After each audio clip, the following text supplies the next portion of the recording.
दुनिया हमेशा के लिए बदलने वाली है। उस दिन का हिसाब किताब, ऊपर से एक आदेश,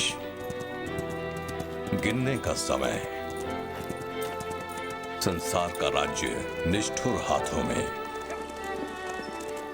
बस तब जब लोगों को आशा की जरूरत थी, परमेश्वर एक बच्चे को भेजेंगे, एक राजा को, बेहतर भविष्य का पूर्वानुभव देने के लिए। पर क्यों यीशु की मां बनने के लिए एक कुंवारी को क्यों चुना गया? स्वर्ग से भेजे गए एक बालक का पालन पोषण करने के लिए एक सांसारिक मनुष्य क्यों चुना जाएगा?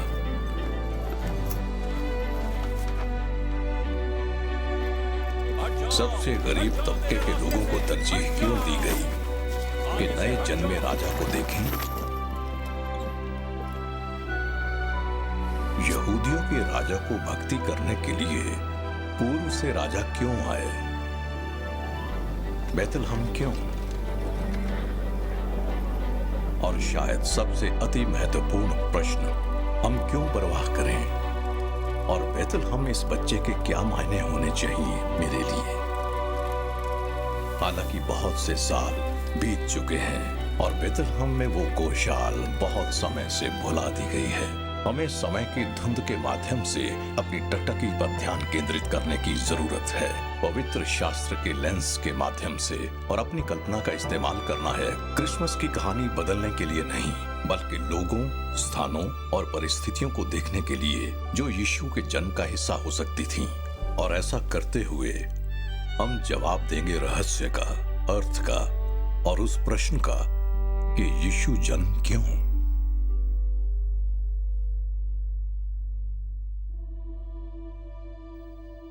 यीशु जन्म क्यों? क्या ये एक और ऐतिहासिक घटना है? बस एक और अंधविश्वास? या बचपन में बची रह गई एक परी कथा? क्या हो यदि इतिहास की ये विशेष घटना हमारे छुटकारे की शुरुआत हो? इन प्रश्नों के जवाब के लिए जरूरत होगी परमेश्वर के वचन की कि वो हमारा मार्गदर्शन करे, और हमारी कल्पना की कि हम ये कहानी सुन सकें। इसके लिए जरूरत होगी कि हम वो करें जो गडरिये ने किया, जो विद्वानों ने किया, यहां तक कि जो यूसुफ और मरियम ने किया। हमें बैतलहम की यात्रा की जरूरत है।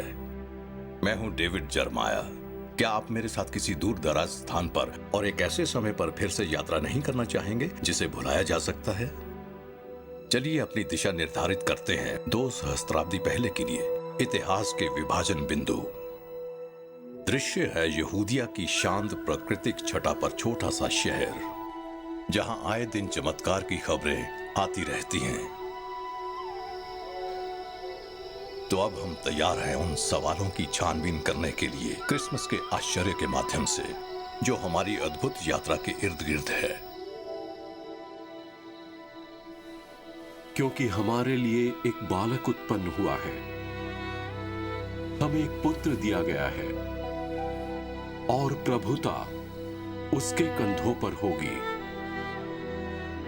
और उसका नाम अद्भुत, युक्ति करने वाला, पराक्रमी परमेश्वर, अनंत काल का पिता और शांति का राजकुमार रखा जाएगा।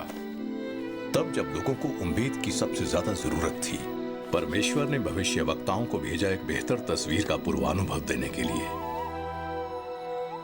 पुराने नियम की 300 से अधिक भविष्यवाणियां जीवन में पूरी होंगी। मृत्यु और यीशु मसीह का पुनरुत्थान, और सबसे पहले होगी एक छोटे से नगर में जो कहलाता है बैतलहम। पर इससे पहले कि हम उस छोटे से नगर बैतलहम की यात्रा करें, आइए हम कहानी में और पीछे चलते हैं, ये पता लगाने के लिए कि हम उस पुरुष और स्त्री के बारे में क्या कर सकते हैं जिसे परमेश्वर के इकलौते पुत्र की परवरिश करने के लिए चुना गया था।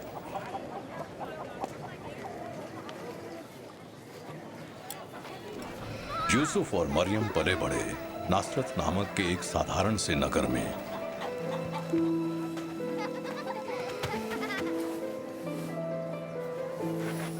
ये गलील के मैदानी भाग के अन्य गांवों की तरह ही था।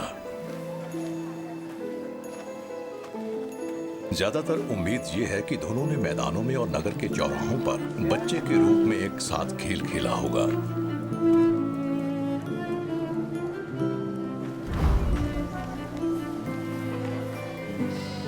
दोनों के माता पिता ने उनकी शादी का इंतजाम किया था, जो न केवल उन दोनों युवाओं को एक सूत्र में बांधेगी, बल्कि दोनों परिवारों को भी। मरियम अपने सुंदर नौजवान बढ़ई के बारे में सोच रही होगी। उसने उसकी मुस्कुराहट और उसके चरित्र की पवित्रता पर गौर किया।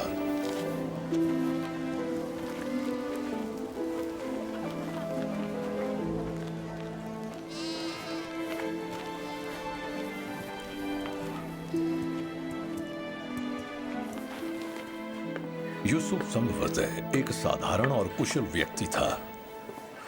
वो अपनी शिल्प कला को हासिल करेगा, समाज में अच्छा नाम बनाए रखेगा, आराधनालय जाएगा और परिवार की परवरिश करेगा। और मरियम एक यहूदी युवती जो एक दिन अपने पति के परिवार के साथ रहेगी, और वो दोनों एक जीवन की शुरुआत करेंगे जो उनका अपना परिवार कहलाएगा।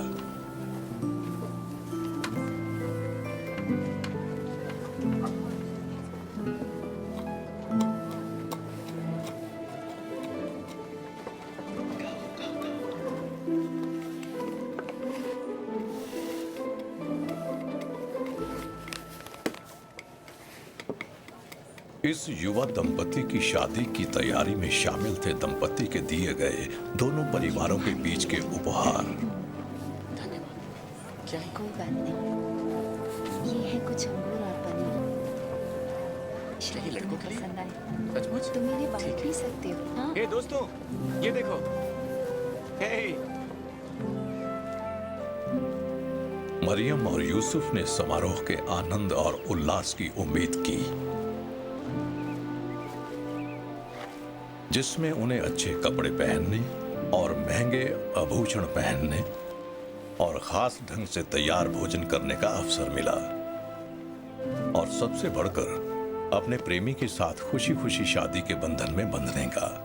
मैं चाहता था कि तुम इन्हें अपने पास रखो, धन्यवाद। हमारी शादी के गुलदस्ते के रूप में। उनके और उनके जीवन के बीच कुछ भी नहीं आ सकता था जिसकी उन्होंने बचपन से योजना बनाई थी।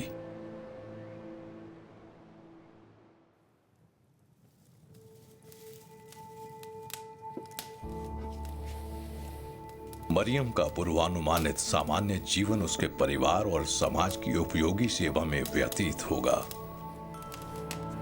मरियम अपने आगे आने वाले जीवन के बारे में कैसे जान पाई? अब 6वें महीने में परमेश्वर की ओर से गैब्रियल स्वर्गदूत गलील के नासरत नगर में एक कुंवारी के पास भेजा गया, जिसकी मंगनी यूसुफ नाम दाऊद के घराने के एक पुरुष से हुई थी। उस कुंवारी का नाम मरियम था, और स्वर्गदूत ने उसके पास भीतर आकर कहा, आनंद और जय तेरी हो, जिस पर परमेश्वर का अनुग्रह हुआ है। प्रभु तेरे साथ हैं, सभी स्त्रियों में तू धन्य है। पर जब उसने उसे देखा तो वो उस वचन से घबरा गई। फिर स्वर्गदूत ने उससे कहा, हे मरियम, भयभीत न हो, क्योंकि परमेश्वर का अनुग्रह तुझ पर हुआ है। और देख, तू गर्भवती होगी और तेरे एक पुत्र उत्पन्न होगा, और तू उसका नाम यीशु रखना। वो महान होगा और परम प्रधान का पुत्र कहलाएगा, और प्रभु परमेश्वर उसके पिता दाऊद का सिंहासन उसको देगा, और वो याकूब के घराने पर सदा राज्य करेगा, और उसके राज्य का अंत न होगा। फिर मरियम ने स्वर्गदूत से कहा, ये क्यों कर होगा? मैं तो पुरुष को जानती ही नहीं। स्वर्गदूत ने उसको उत्तर दिया और उससे कहा कि पवित्र आत्मा तुझ पर उतरेगा, और परम प्रधान की सामर्थ्य तुझ पर छाया करेगी, इसलिए वो पवित्र आत्मा जो उत्पन्न होने वाला है परमेश्वर का पुत्र कहलाएगा। फिर मरियम ने कहा, देख, मैं प्रभु की दासी हूँ, मुझे तेरे वचन के अनुसार हो। और स्वर्गदूत उसके पास से चला गया।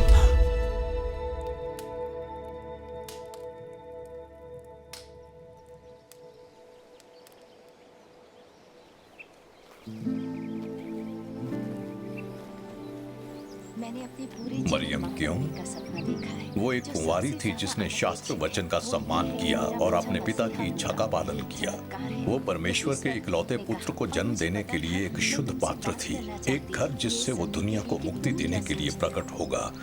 मैं समझती हूँ। मरियम का परमेश्वर मन कार्य बिल्कुल कर रहे सही लगा था और उसका ध्यान परमेश्वर की इच्छा पर था। वो परमेश्वर की सामर्थ्य को जानती थी जो सभी चीजों को संभव बनाती है, और उनका प्रेम हर बोझ को सहने में आनंद देता है।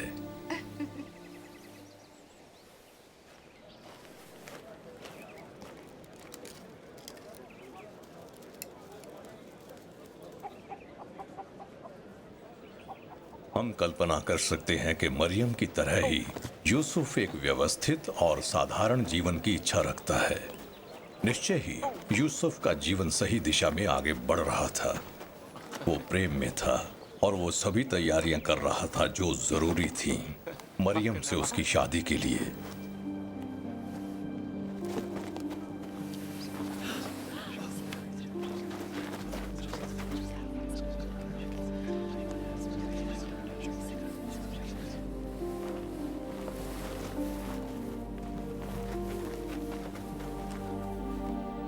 और अब सदमे और अविश्वास के साथ यूसुफ ने अपनी मंगेतर की प्रत्यक्ष गर्भावस्था देखी। हर एक को यही गलती लगेगी कि यूसुफ पिता था।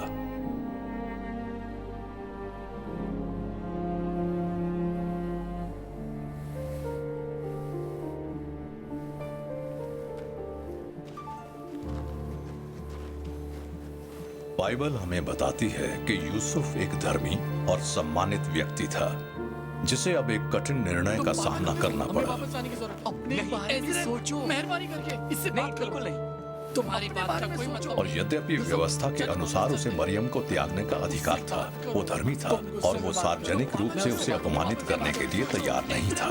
मेहरबानी करके इससे बात करो। अपने बारे कुछ में मित्र सहमत थे उसके इस करुणामयी फैसले से, जानती है। जबकि ज्यादातर संभवतः सहमत नहीं थे।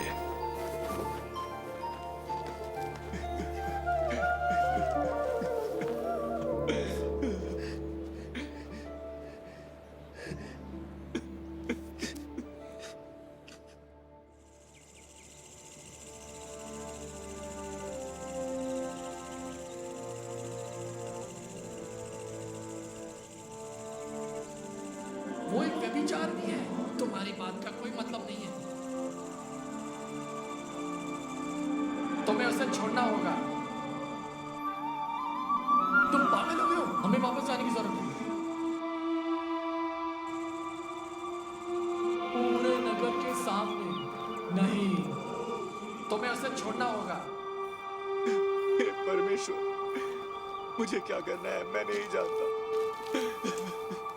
हे यूसुफ, दाऊद की संतान,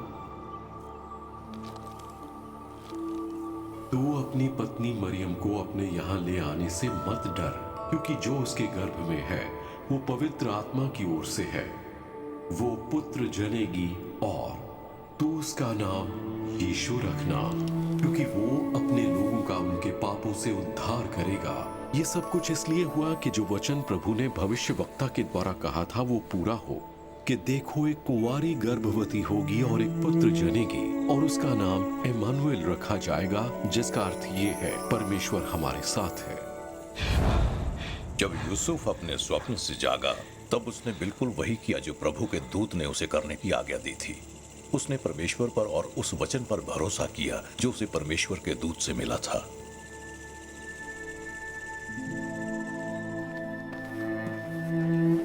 उस बदलाव पर विचार कीजिए जो मरियम के जीवन में आया, क्योंकि गैब्रियल स्वर्गदूत ने उससे मुलाकात की थी। शादी के विचार मातृत्व के विचारों में बदल गए और बिल्कुल सामान्य जीवन के विचार उपहास और उसके गांव के लोगों की अटकलों के केंद्र में बदल गए। नहीं,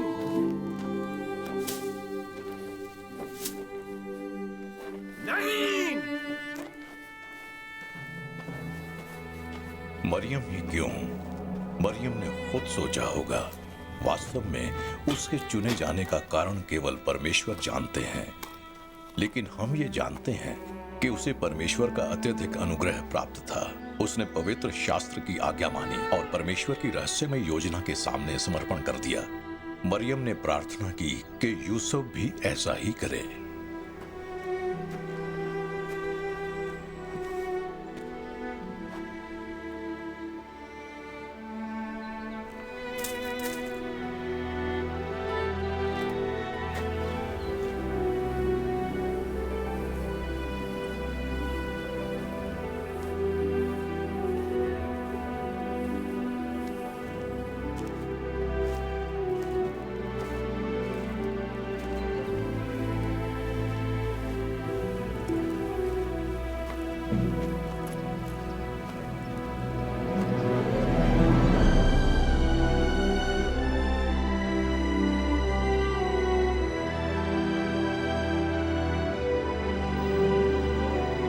यूसुफ मरियम को अपनी पत्नी के रूप में स्वीकार करेगा। वो यीशु मसीह का सांसारिक पिता होगा। वो परमेश्वर की इच्छा के लिए अपनी इच्छा को टाल देगा और इस योजना में उसने विश्वास किया।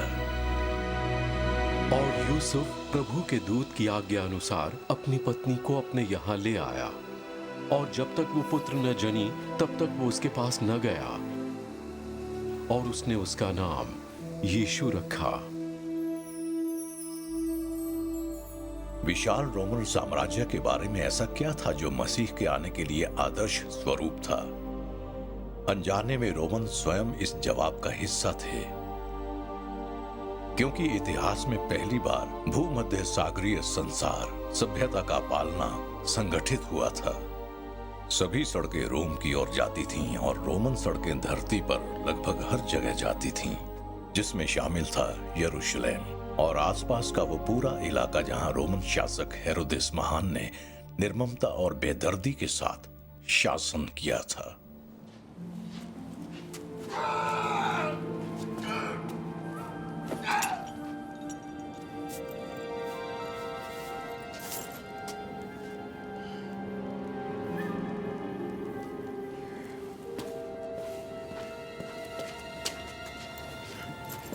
दुखी राजा को मृत्यु की चिंता सता रही थी।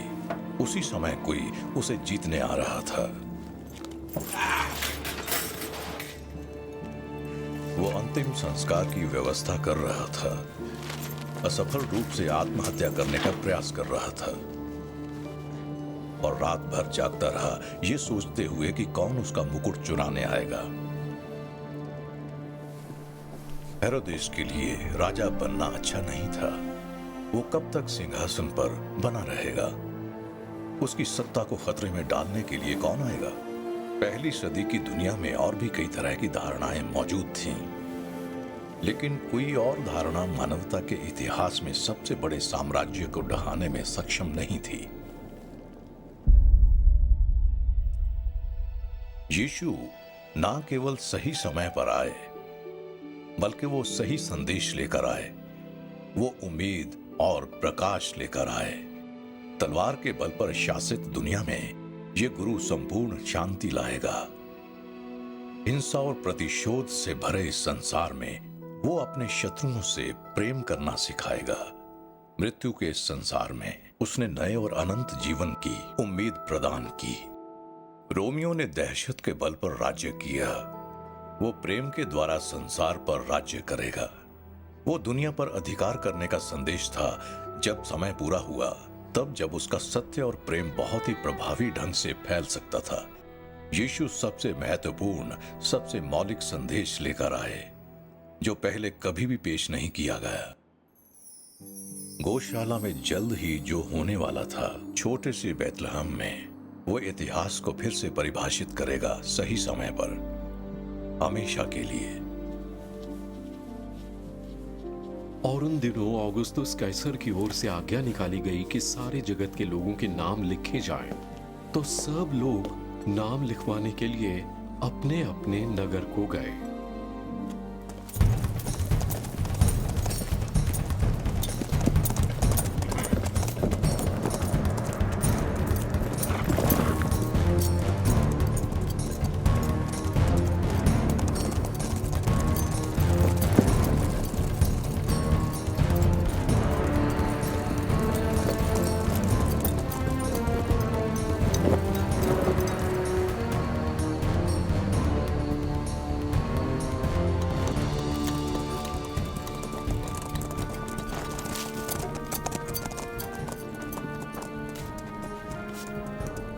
सो यूसुफ भी गलील के नासरत नगर से यहूदिया में दाऊद के नगर को गया जो कहलाता है बैतलहम,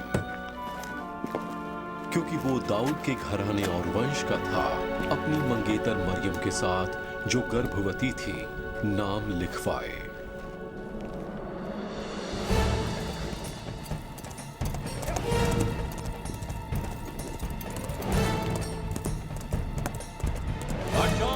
हट जाओ मेरे रास्ते से, हट जाओ, आगे से हट जाओ।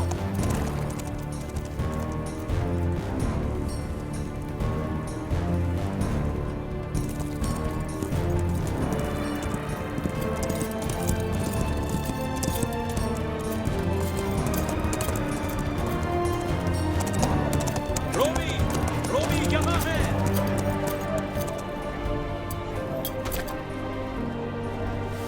इसे बैरक के दरवाजे पर लगा दो। सिपाही इसे सबके सामने टांग दो और सुनिश्चित करो कि लोग इसका पालन करें। हटो, आगे से हटो, हटो, आगे से हटो, आगे से हटो, हटो। ये रोम है, मेरे रास्ते से हट जाओ, तुम मेरे रास्ते से हट जाओ।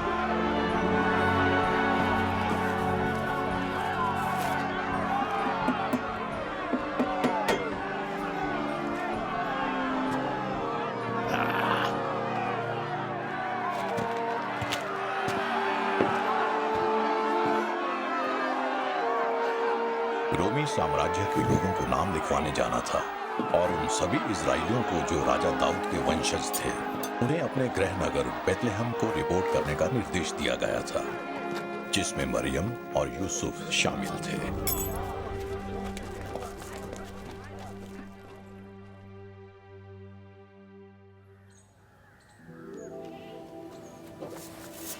और हालांकि मरियम इस समय गर्भवती थी, उन्होंने दाऊद के नगर बेतलेहम की यात्रा शुरू की नाम लिखवाने के लिए, रोमी कर व्यवस्था के लिए।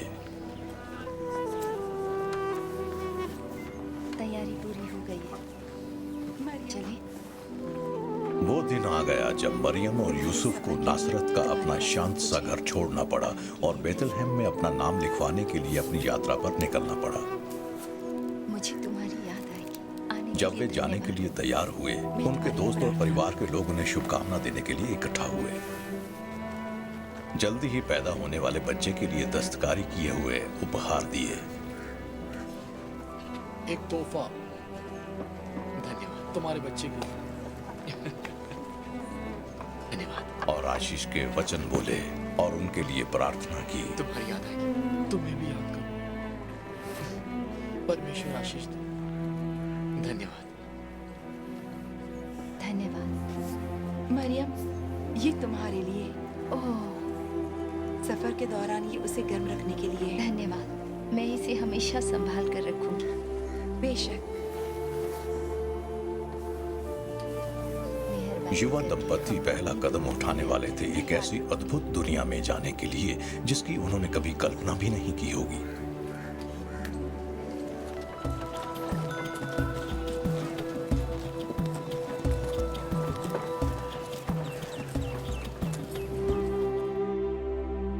अगली बार हमसे जुड़िए यीशु जन्म क्यों, एक अस्थाई संसार में स्थायी शांति के लिए। बेतलहम नगर यीशु मसीह के जन्म की मेजबानी करने वाला है। यद्यपि शायद ही संसार परमेश्वर के पुत्र के आगमन पर गौर करे, ये मानव जाति के भाग्य को बदल देगा।